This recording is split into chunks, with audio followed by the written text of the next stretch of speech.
We are live here at Cugino's right here on Broadway, and we are excited to can you guys hear us? No, you can't hear us?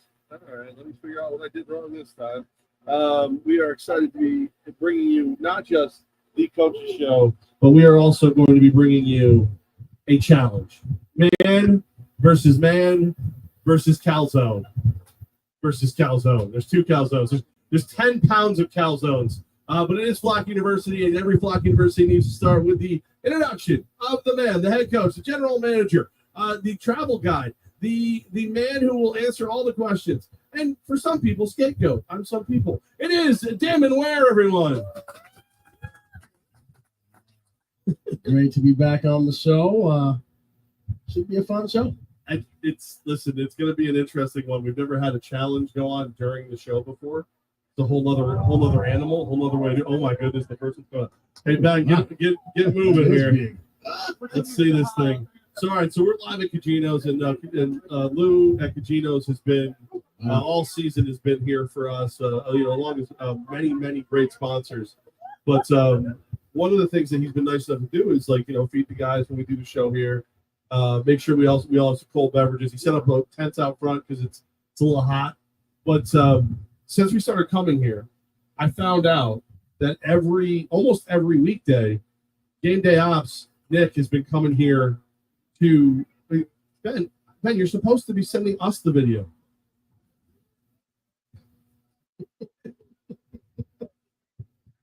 Oh my goodness. The best laid plans.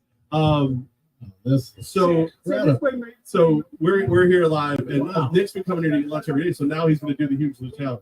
So what we did, Coach, before we got here, I said, there we go. All right, good. So here is the actual huge Lou adding into the show right now. If you're watching Flock University on YouTube, Lou, it's Billings Outlaws. Oh, so there's Nick in the cowboy hat. There's Sam, intern Sam. Your shirt. They both have. Each of those calzone coats is 5 pounds. 10 toppings. Up to 10 toppings, each one is 5 pounds. Marinara, water, and/or soda. Watching Sam use a knife scares me. Watching all right, don't jump around.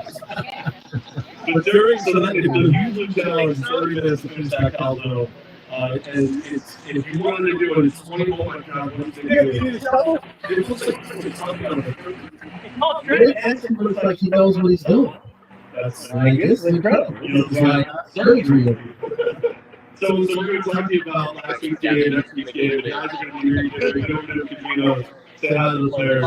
But meanwhile, we have a challenge. Nick, Sam versus the huge Blue Cow. 30 minutes to eat these things. They start right at the beginning of the show, more or less. So they'll be able to see how it goes. All right. I don't know if you leave the side camera up the whole time. You don't want to check back in. No. All right. Coach Ware, I don't know if I can talk about last week. Like Sam's great gameplay, just take care of it right. Meanwhile, it's so neat. He's just annihilating it. Take care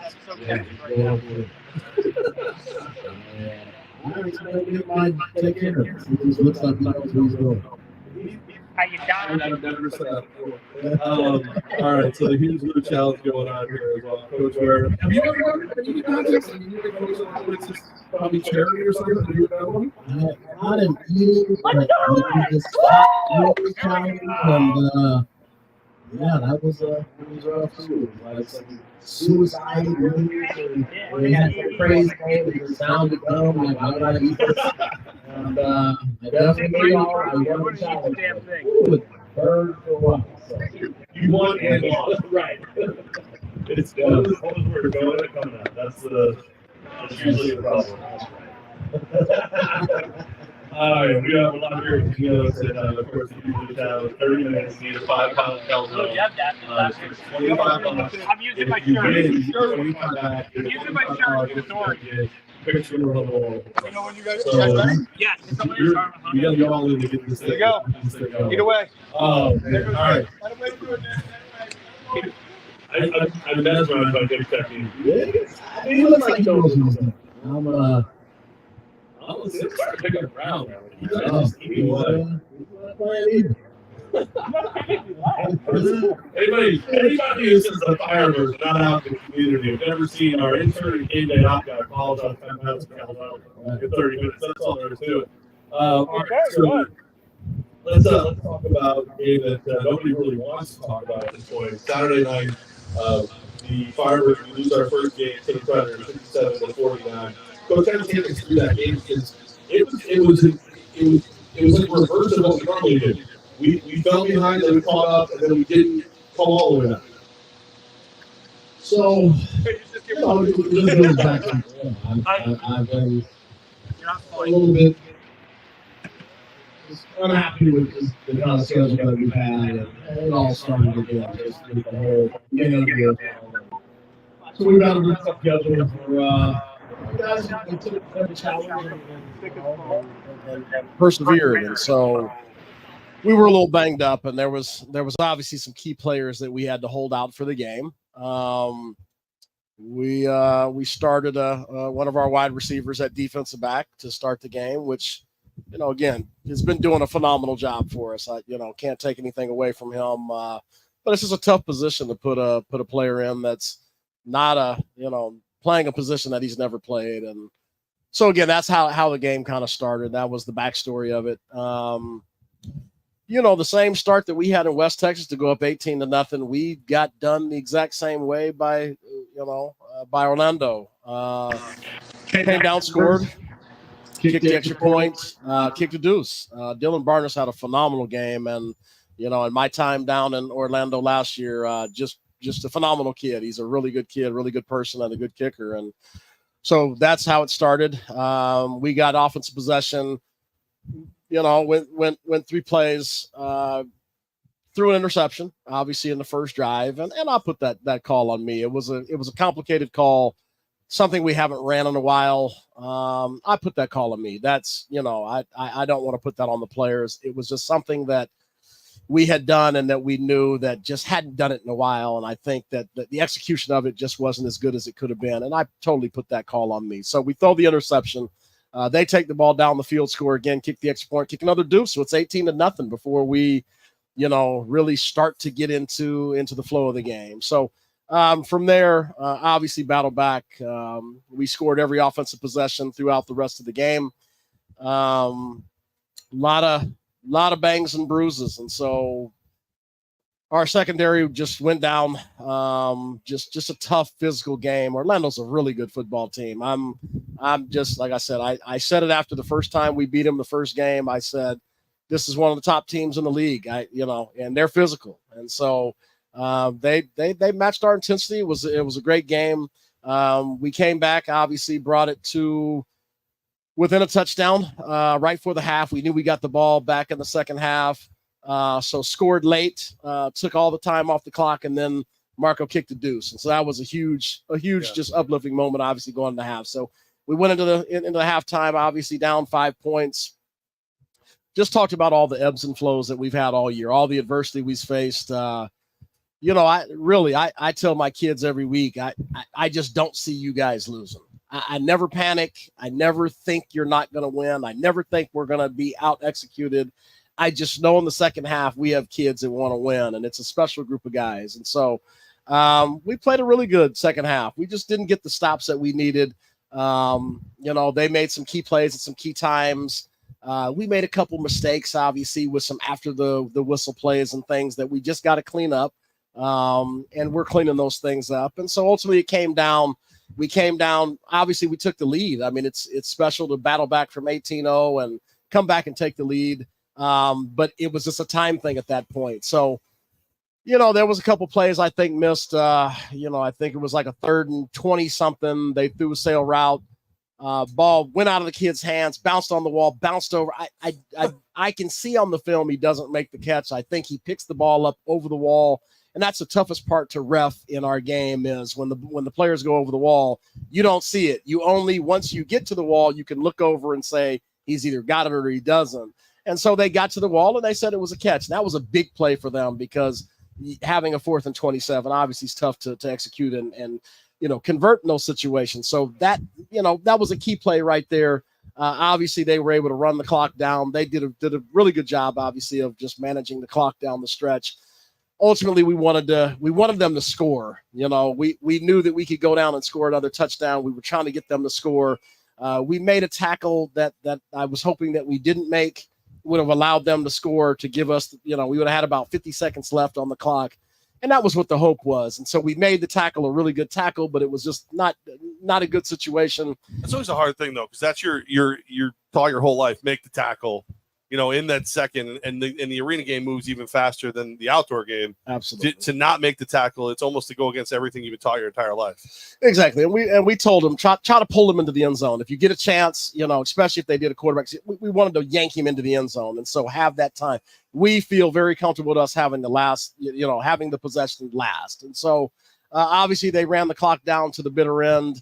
They got to a 4th down play. It was 4th and about 2.5. Ran the ball. It was close. He also fumbled the ball. It was just something. And that's always the challenge for our level is we don't have the camera angles. You play in the college game or an NFL game, you're 16 plus different cameras going at every different angle. We've got 4 cameras. It's tough. Once they announce it that it's 1st down and that he was down, those are the calls. So you have to have indisputable evidence, obviously, to overturn the call. We've only got 1 timeout left. I've got 1 challenge left. It's just those things that you have to challenge. And at that moment, I threw the challenge flag. It's tough. It's rare that they're going to overturn those calls once they make the call with the angle. So obviously, again, they saw it. Hey, made the 1st down, whatever. Couldn't see whether the fumble came before he was down, whatever. It wasn't indisputable. Gave him the ball. They ultimately scored with 10 seconds or whatever on the clock. Again, we ran 1 play, got us to midfield. We really wanted to have 1 shot to throw the ball down the field. Great pass rush by them. Got the sack to end the game. And so, obviously, again, I was super disappointed at the game. I'm the type of person, I really take 48 hours before I really say what I need to say about the game. Obviously, I got to go do a media interview right after the game. So I try to be just really calm about it, just talk about the basics. And because I really need to see the film before I can really speak on it. And so watch the film on Sunday and Monday with the staff. Really wasn't that disappointed in the game. We scored in every offensive possession after the interception. We did some good things defensively and put them in tough situations.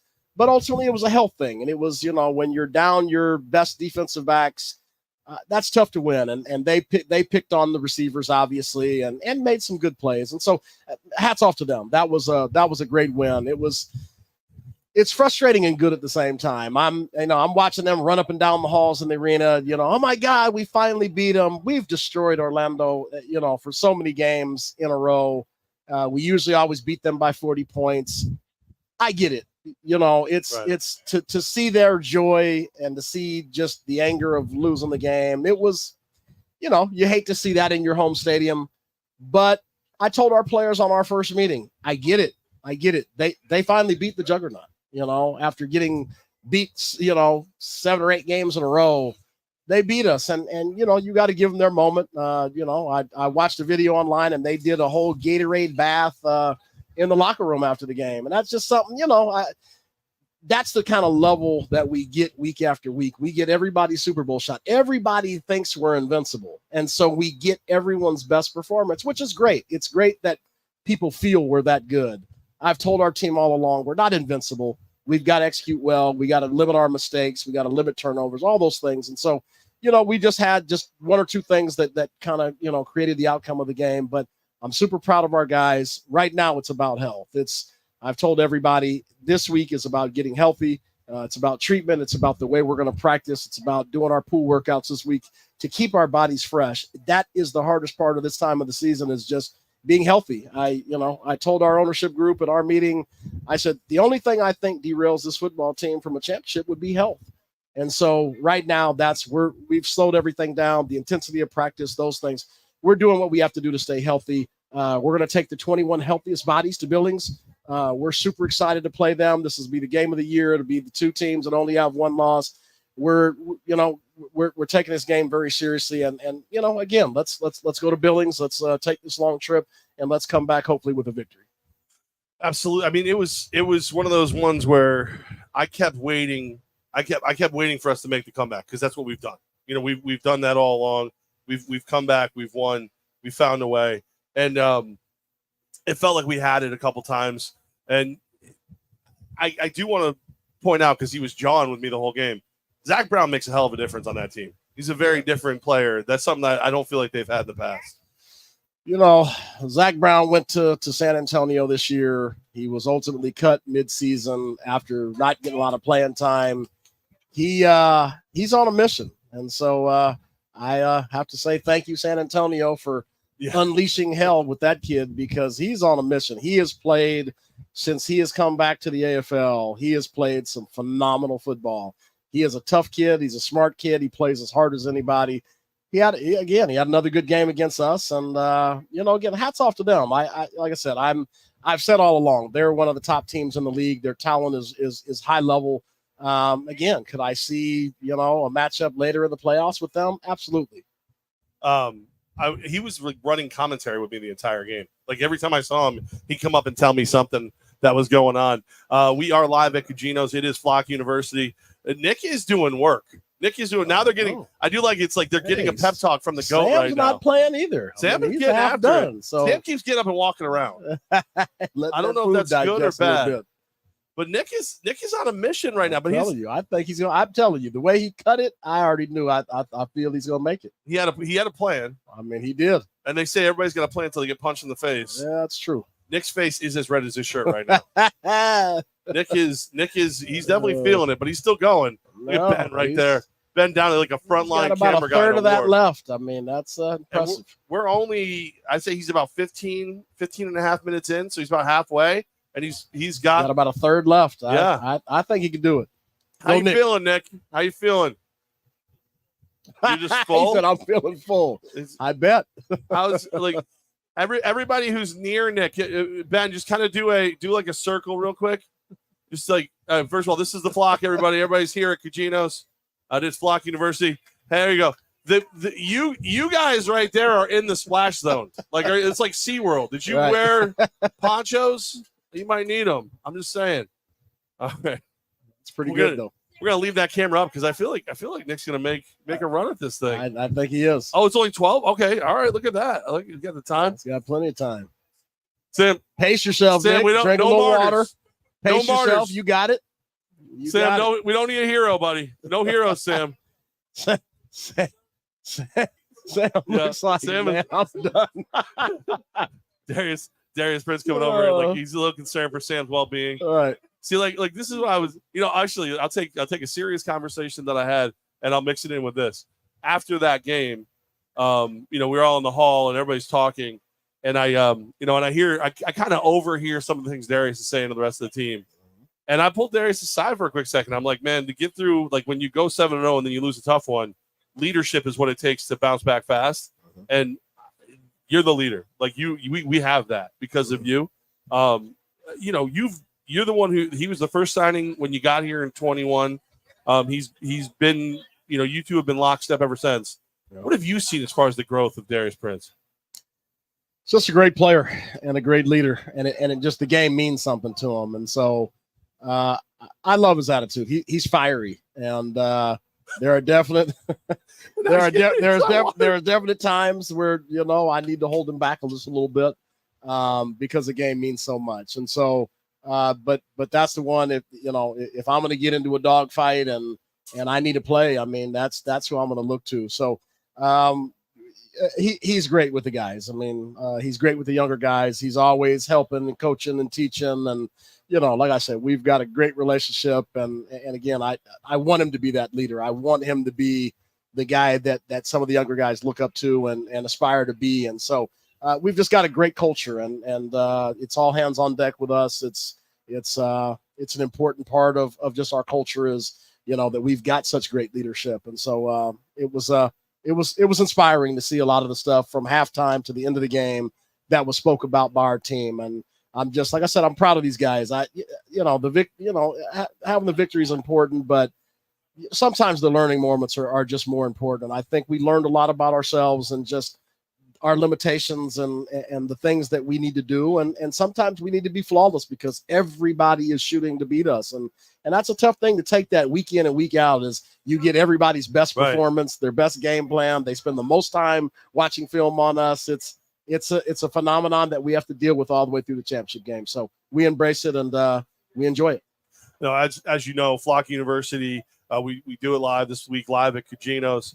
But also it airs on Fox Sports Radio 95.9 and 980 every Saturday morning at 9 a.m. One of the big debates in all of sports talk, which may be a waste when it's a bunch of guys like me having it.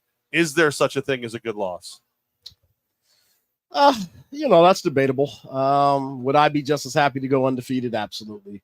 But is there things you can always learn from a loss? Absolutely. And so we're going to take those things. We had a great film session and watching our game and figuring out the mistakes that we made and how we can execute better at key moments. And those things are learning experiences. And so, like I said, I never, like I said, if I spoke after the game, I'd have been pissed. And that's why I just keep my mouth shut and go to my family and talk to the owners. And then I go do my media and I get out of there. But, when I watch the film, I'm not disappointed in our guys at all. They fought hard. Yeah. We did the things we needed to do. There was a couple mistakes we can clean up. And again, ultimately, we just need to be healthy. That is my main focus right now over the next couple of weeks is doing all the right things. We've got masseuses on, on staff that are doing a great job. We've got, we've got, water things that we're doing to keep guys healthy and keep the pressure off their ligaments and tendons. Just the way we're practicing with a little less impact. We went outside to get a little softer surface and be outside and just kind of get some sun. And so we're doing all the things to get our guys healthy. We're getting close to getting back to being above 90% across the board. And we've got a couple guys banged up. And like I said, we're going to take the most healthy 21 people. We have 24 players that can start for anybody. So we will take the 21 most healthy bodies up to Billings. 25. Yeah, I'll start with anybody. But we'll take the best 21 guys that are healthy and ready to go, and we'll go up there and let's give Billings a run for their money. Absolutely. All right, so we are on our way to Billings. I know it's gamesmanship. You don't want to talk too much about it, but we saw a lot of guys hit the turf. Are there guys that are 100% we know we're not going to have this week? I mean, there's a couple guys that are banged up that I'll hold out this week. We do that every week. If you just look at our games, there's always a couple guys that'll sit and a couple guys that'll play. There is a couple guys that are banged up. I'm not going to give that out at this time because there is gamesmanship to it. But we do have a couple guys I'm going to hold out this week and give them a week of rest and get them ready for next week. But we're slowly but surely getting there. I mean, we're getting healthy, and that's what's most important right now is we do everything in our power to get healthy and be ready for the playoffs. We've already clinched the playoff spot, so obviously we want to have a home game, and so these games mean a lot to us. But ultimately, we're in the dance. The healthiest team that executes the best football is going to win the championship, and we feel that could be us. Absolutely. I mean, listen, I've watched you. Nobody cares for their players more than you do. So if there's a guy who's going to figure out how to get all these guys upright and breathing the way they need to be, it's going to be you and our staff. We got a question from This Week in Arena Ball. I think I can answer this one because I think you already answered it. Question for Coach: what was with challenging that play at the end when there was 2 to 3 reviewable plays earlier in the game? At least Section 116 thought so. Angles. You saw the angles.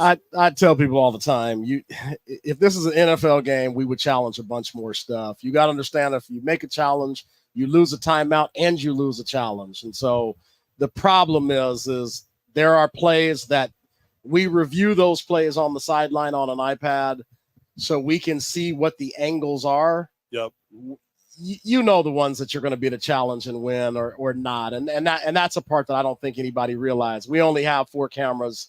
The angles aren't the best for everything. So at the end of the day, trust us, we go over those situations on the iPad when it's very obvious that we'll lose a challenge. Obviously, we're not going to lose a timeout and lose a challenge over something that we don't think can be overturned. All right. Let's get our tinfoil hats. Little conspiracy theory for you. Okay.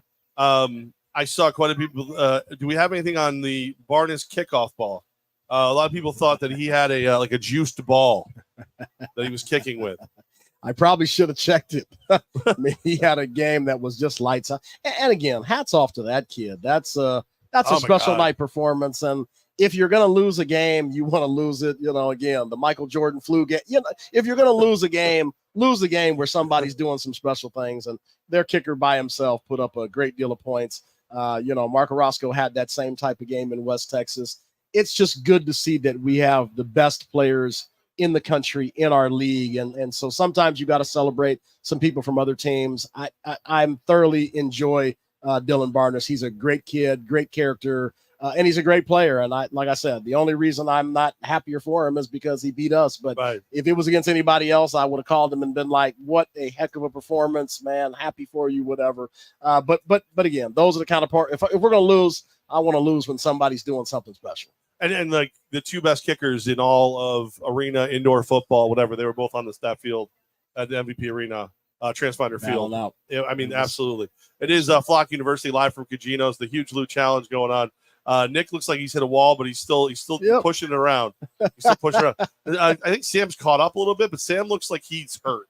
Like I would, yeah. Look, he's like, man. Everybody, let's cheer the guys on real quick. Cheer them on. The Huge Loot Challenge going on. Come on, Sam. Don't be a hero. Don't be a hero. You can Sam. be done. Sam, don't be a hero. It's okay to say no. Sam has gained 5 pounds today. Oh, it's absolutely. He looks hurt. Like he. Like when Benny Ice is having a slice right now, or else I would get the camera on him. As soon as we'll get a camera on Sam. We'll let him grab his composure. We got our guys all over the place here at Cugino's. Come on by, say hello, hang out with the team. We'd love to see you guys. All right. Before we get into, actually, let's do this. Let's get a quick scouting report for everybody who's going to be at the watch party. Flock Support has set up a watch party for everybody. Father Flocker's right over there. Steve, everybody, good job, Steve and Denise. Always doing good things for everybody. A lot of people have brought the goodie bags for the players who are traveling this week. We appreciate that. The guys appreciate that. They give up their homes, and they make this their home for months. And you guys have shown them how much you appreciate them. But over at Apex, going to be a watch party. In Billings, it's 6 o'clock kick. Here it's 8. But what do you see in this Billings team? Because you're the one who's scouting them. I wanted to talk to you today, but your door was shut, and I know better to mess with you during film. Yeah, it's a quality football team, no doubt about it. They're a good football team. They've got a great coaching staff, so they've got all the elements of being a championship contender. So again, they've got a high level quarterback. Their run game right now is a little ahead of ours, so they're running the ball well. They've got some good receivers. They've got some good defensive backs. They've got some good defensive players. I mean, so this is a quality football team. We're not taking this lightly at all. Like I said, I do like ruffling some feathers, and the only reason I'm not going to say more. Oh, I totally. The only reason why I'm not going to, just hand them a trophy is just the schedule they've played, and they just haven't played enough of the bigger opponents in the league, and so. We're just so thankful that this is on the schedule, so we can go out there and face two of the best football teams and figure out who's the better football team on Saturday night. So thank you, Mr. Titus, for getting us on your schedule and inviting us up to Billings. It's been a long time since I've been in the state of Montana. I'm looking forward to seeing the sights, the sounds, and ultimately getting into a dogfight Saturday night.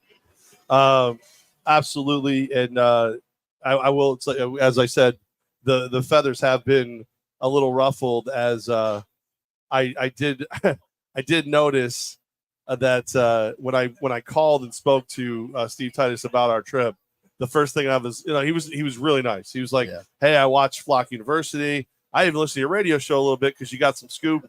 He goes, I feel like I'm talking to a famous person. He goes, but excited to play you guys and see if we really are good or if it's just a fluke with our schedule. And I went, you really do watch, you do listen. All right, good. I love it. But kind of like what we've said about some of the other teams, like not everybody does play us. At least they didn't run. At least not yet. Like I said, I'm not trying to be the most popular. I'm just trying to win football games. And, I study everybody from their schedule. I'm an analytics guy. So I go through every piece of data that I can figure to find that's going to make an impact on us. And so when I study everybody's schedule, it's just, we've played everybody and had a tough schedule, and there's a lot of teams that just haven't played the upper half of the league. And, there's a few playoff contenders that have only got one quality win. And, and like I said, this isn't taking a shot at your team per se, but in a schedule, if you're facing the bottom half of the league and all of your wins are there, it's hard to say who or what you are until you face the top end. And so not taking anything away. You play the schedule that you got. I get it. The way this league was set and the divisions that were set, there was discrepancies that we've been battling from the very beginning. However, I'm going to look at the analytics and I'm going to look at all things considered. And like I say, when you're putting up more points against the lower level teams and you're doing those things, then it skews statistics, it skews points for and points against, it skews all those things. And all I want to do is showcase our team as one of the best football teams in the country. And it takes having everybody play a like schedule so we can be fair in who's the best offense, who's the best defense, who has the best special teams, who has the best players. That's all I want is I want to showcase our players. I love our players. They deserve all the credit. So at the end of the day, though, if you don't have even schedules, what if somebody has higher statistics, but they played the bottom two teams 4 times? Is that fair for the guys that'll miss winning an award? I get it. It's you got to do what you got to do, but it's, like I said, I'm just battling for my guys, battling for our organization. We've played a really tough schedule. And we lined them up and we did what we had to do to go through the season. And so we don't shy away from anybody. We've never said we won't play anybody. But the point is, there was people that said they won't play us because we were undefeated. Right. And to me, that just was that's a tough pill to swallow. I'd like a few more games for our team against some of the lower opponents so we could see what we can do or put up stats or those things. And again, that's just being a fair on the schedule. Right. I want at the end of the day, when we're announcing the all AFL team, I want the best representation of the league. And the only way you can do that is by having like schedules for all teams. And that's my frustration is we might miss out on some all AFL players or some statistical leaders because of our schedule. And as a coach, I just want my guys to get their just due. That's all. No, and I know that, and I can tell. I kind of could tell that. I think Ty just knew that as well. But it feeds into that what we've said all along. When we don't tiptoe, we stomp. And the simple fact of the matter is we're everybody's arena bowl. 2 minutes left for Nick on the huge loot challenge. Sam left. I don't know where Sam. Sam is retired. Sam is he? He's in his car. I don't know if he can drive. Right. I would. Somebody watch him, please. Come on, Nick. Can you do it? 2 minutes, man. Come on, everybody. Let's get Nick cheered up here. He's making this one. Come on, Good Nick. job, though, Nick. Come on. Come on. You're part of a team that scored 11 points in 11 seconds, Nick. We've won overtime of that after in overtime. 2 minutes. I would be highly impressed. Yeah. So. Yeah, he wants to tap in Medlock. No, you can't. No, listen, Medlock's on a very strict diet right now. Absolutely. Absolutely. No, he's all right. I think. Are you calling it, Nick? He's going to go the half hour. He's going to push through. All right. All right. Job. Well, we mentioned while we wait for this last minute to tick off. We mentioned him, West Texas. What does it mean that West Texas is out? Like I've heard people ask about the players. What happens now that West Texas has decided to go no mas on the rest of the season? Just such a sad day. Yep. I love their owner. Zach Bugg is a great Agreed. dude. He is a great guy, and we had a great relationship organizationally with West Texas, and we truly feel West Texas was one of the top teams in the league. Overall, as an organization, as a team, as coaching staff, it's just a sad day. And I just, like I say, when I heard the news, it just breaks my heart. We really wanted to continue that battle. I enjoyed those trips to Odessa. They were crazy and long and the travel was bad, but somehow I enjoyed Odessa. And so, for all their players and coaches, it's a sad day. And we didn't really need any extra bad publicity from this year. Right, right. Somebody just posted this very nice put together podcast video about how the league has stabilized itself and how great the league was doing. And then boom, that popped out. It was just a sad day. So those players that have done their exit physicals and got their signed releases from the team, they will go into free agency. So obviously there are players that can be picked up by other teams. We've talked to some players, obviously. We will do whatever it takes, obviously while we're healing up a couple of guys and take a look at a few of those guys. If we can see they can help us, obviously we'll take one. We are possibly going to sign a very big addition from them. I will know that by tomorrow. Okay. Next week's Flock you, or even possibly could be even in the game, maybe. Woo! There could be a new face, and I think everybody be really excited. So everybody's hanging on the word big. Everybody's like, you said big. You said big. Big can all mean right, a lot of things. I'm playing. I'm going to play. It's me. But again, we're real sad for the players and coaches. There was a lot of people in that organization we know and care and respect. So at the end of the day, we'll assist whatever we can do to help some people out. But ultimately, a lot of those guys probably will not end up with a place to play. And that's always the sad thing. We want to see all of these players continue to build value. We want these guys to continue to get an opportunity to move up and make more money. It's just a bad situation. They had a whole lot of really, really, really good football players and coaches. And so it's sad to see that happen. But the show must go on, and we've got playoffs to get ready for. So we can only think about that so much. We've got a game coming up against Billings Saturday. Absolutely. Flock University live from Cugino's right here on Broadway in Rensselaer. And the Huge Lou is 2-0 against the Firebird staff as intern Sam. Look at Sam. He looks miserable. Yeah. I'd say Sam just a little under half. Little under half. So probably a little over 2 pounds of calzone, but he looks miserable. He looks real hard, put away wet. So he is. And then Nick. Now see, Nick spread it all out. I would say Nick think probably his is much different than Sam's. It's a little bit more because it's all spread out. But I really thought that Nick had a plan, and he looked like he was executing it pretty well. But he hit the wall. So. Everybody's got a plan to get punched in the face. Yeah. And Huge Lou just punched Nick right in the face. Right in the face. Knocked him out. Look, this is the New York Knockout women's tackle football team would like to challenge the Firebirds to the Huge Lou. After the season. Right. The season. That would have to be a bye week, or so we can run that out of them, or after the season. Can you imagine all of a sudden, like Barnett, Wade, Prince are all running really slow? What happened? There's 5 pounds of calzone in each one of them. But we got some guys that can eat, so I'd love to see it. I would love to see it. Yeah, absolutely. That's impressive. Good effort, guys.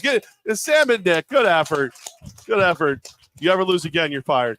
It's just sorry, I just can't have it. Just can't be. Oh, what do you need, Coach? I was just saying, I seen a comment. It's Jonathan Bain. Hey, look at see a little comment. Was hoping for a West Texas versus Albany Part 3. Hey, we would have loved it. Like I said, you guys had a heck of a football team, and like I said, we're saddened for you guys. It's a tough situation, and if I could take 20 more people and put them on my roster, I would. Unfortunately, I can't. But we wish you guys the best, and hope you guys can find some place to go and play. Though he's one of the true good guys in the league too. There's like him, Barnes, even Zach Brown. These are all guys that I hate them during the games. But they're just good all around people. Best compliment I can give you. I hate you during the game, Mr. Bain, but you are a hell of a guy, and the league is better with you in it. So I second what Coach has said. Hopefully you end up on a roster fast. Next year. We don't need some of these teams that we're sitting here going, they're not that good. All of a sudden they run out an all-star team because they got Bain and a couple other dudes. It's going to be tough. There's a lot of really good football players sitting there, and they're free agents, and that's if you feel you can bring in a bunch of them at once and that can change your team around and you can handle the coaching and culture and all those things, I could see some people trying to make a run for it. So that should be interesting. Obviously, we recruited a really, really good football team here to the Capital Region. We're super happy with all of our guys. Just the sad fact of it is at this late in the season, if somebody goes down with an injury, they're done for the season and you got to replace them. And that's the hard part. All right, so we have the official. So Lou here, Cugino's went in and weighed it. That's awesome. I love that. So I like the analytics. Yeah. So let's hear the numbers. All right. So do you want to predict who you think actually won? I'm telling you, I know it was close. I could just say his was, Nick's was way more spread out. So when I looked around, it was all over the place. He cut his so clean and nice, I could actually see what he ate. And so he had just the middle section cut off the end, and he had the whole. I think he's right about half. So yeah, Sam clearly planned on having this later tonight or tomorrow for lunch. Sam had 2.3 pounds left, so he ate almost 3 pounds of calzone. Well, there you go. And comes in second to Game Day Nick, who ate a full 3 pounds of calzone. Yeah, it wasn't that far different. Yeah. I mean, when you look at the two of them, the fact that I don't know where Sam put 2.7 pounds of calzone. There was a point. There was a point where Darius Prince. He looked miserable though. Just so we're clear, Saturday night Darius Prince played wide receiver, defensive back, and today he was a medic because he was over there like opening water, talking to Sam, like, "Come on, buddy, you're okay, like slapping him around a little bit. Come on, you can keep going, and then literally going, you can quit. Right. You probably should. Sam did look miserable about a little before he stopped. He was looking like he was ready. So yeah, absolutely. Good job for both. Good work, Sam. Would you ever do that? Would you ever try the huge Lou? I don't think so. A little too old for that challenge. I'd say I look at that thing and it's a good looking calzone. I want it like a football Sunday. You know what I mean? Like you wake up and you get it about 11 noonish and finish it throughout the day. Right. Yes. Throughout the day, yes. But in 30 minutes, nah. I know my limitations. Because I would never want to not want one. And after what these two just did, if I tried to give them a calzone the next week, they're gonna run out screaming. 1,000%. So all right, time for questions from the flock right here at Flock University. And anybody here got any questions? Not you, Sam. Sam's the quietest Sam's ever been. We need to feed Sam more often. He's miserable, so he is not happy. I will say this: never again. Earlier today, Muddy's, our other friends, so Cugino's Muddy's, great people supporting the Firebirds. They sent over lunch for the players. Nick had 2 pieces of fried chicken for lunch. Yeah, so if he hadn't eaten lunch, he might have gotten it. Like we could have been a pound. He would have had a chance. 2 pieces of chicken, probably give him another about half a pound. You think? Yeah. I think it's a little self-sabotage. I think it's what it was. But I wouldn't have chose that as a strategy. I would have starved and came in here.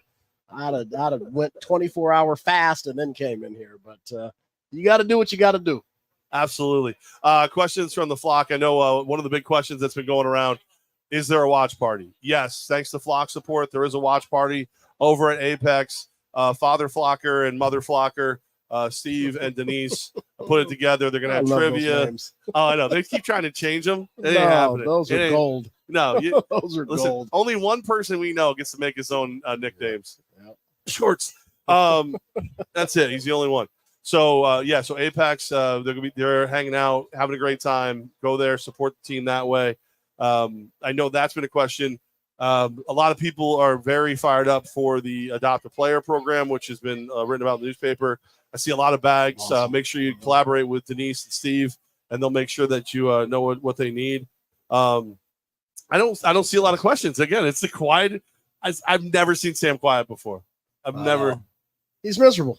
So I know why he's quiet. I can see his face about 5 minutes ago. He was miserable. He ain't happy. You guys travel Friday, and then play Saturday, and then you're back on the way back here on Sunday. Yep. So safe travels, and we appreciate it. I'm not allowed in Billings, Montana, because why not? I may have made a couple Yellowstone jokes to the people that I had to talk to and didn't go over as well as I'd hoped. I was just like there's a convention there. I go, what is Kevin Costner there? Like, what's going on? So we're rooting for you guys. We're going to cheer you guys on. That's Flock University. So I say this: the greatest players the Capital Region has ever seen, the greatest players in arena indoor football. Your Albany Firebirds, everybody. Still autographing helmets. I love these guys. They're awesome. I love it. Yep. Big round of applause to the I've only seen it beaten on the internet. To my knowledge, the undefeated Huge Lou Challenge. How about that? Come on, everybody. Yeah, undefeated. Our host Lou over here, Cugino's great guy. Always takes good care of us. Always takes good care of the guys. And Benny Ice. Like, I mean, come on. Everybody loves Benny Ice. Can't have a show without Benny Ice. You can tell it's hot. Everybody's like, where's the ice? Where's the actual ice? We want some actual ice out of you. Ladies and gentlemen, he is the head coach, the general manager. He's talking a little bit of smack, and I think it's rightfully so, because if I had a vote, he would also be the hands-down undefeated coach of the year already for knowing about a 4-point conversion. He is Damon Ware. I am the man who rides his coattails, the man who takes the leftovers from the players and uses these relationships to hopefully get a Huge Lou just to eat all day long. My name is Jeff Levack. I love when a plan comes together.